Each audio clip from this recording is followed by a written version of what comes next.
Hello friends, welcome back to my channel. मैं हूं साइदा नफीस और आप देख रहे हैं गॉडीज़ ग्रेट चैनल। खुदावंद के ज़िंदा जलाली और बाबरकत नाम में आपको मेरा दिली इस्लाम।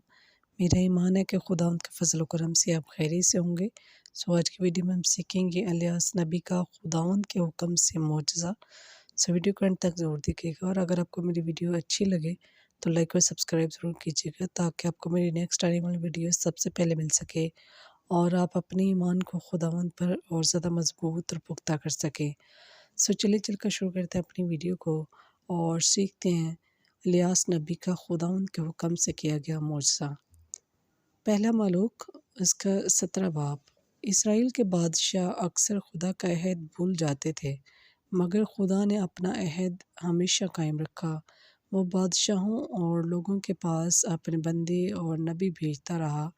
इसराइल का बादशाह अहियाब बाहिल की इबादत करता था। इलियास खुदा का नबी था। वो अहियाब के पास गया और कहा, मैं इसराइल के खुदा को मानता हूँ। वो बड़ा कादिर है। तुम और तमाम ज़मीन उसकी ताकत देखेगी। आज से आसमान से न शबनम बरसेगी न बारिश, जब तक मैं ना कहूँ। मुल्क में खुशक साली रहेगी। इलियास अहियाब के गुस्से से डर कर सराफत के इलाका को भाग गया। वहाँ वो एक गरीब बेवा औरत के यहाँ रहता था। इस बेवा का इकलौता बेटा बीमार होकर मर गया। औरत ने इलियास से शिकवा किया कि तुम खुदा के बंदे हो और मेरे घर में रहते हो, इसलिए खुदा ने मेरे गुनाहों को देखा और मुझे सज़ा दी।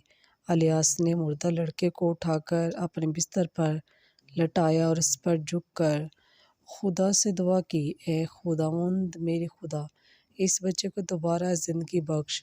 खुदा ने अपने नबी की दुआ सुनी और बच्चा ज़िंदा हो गया। इलियास ने बच्चे का हाथ पकड़कर उसकी माँ के सुपुर्द कर दिया। बस पाकलम के पढ़े और सुने जाने पर खुदावंद की ख़ास बरकत हो, खुदावंद का शुक्र हो।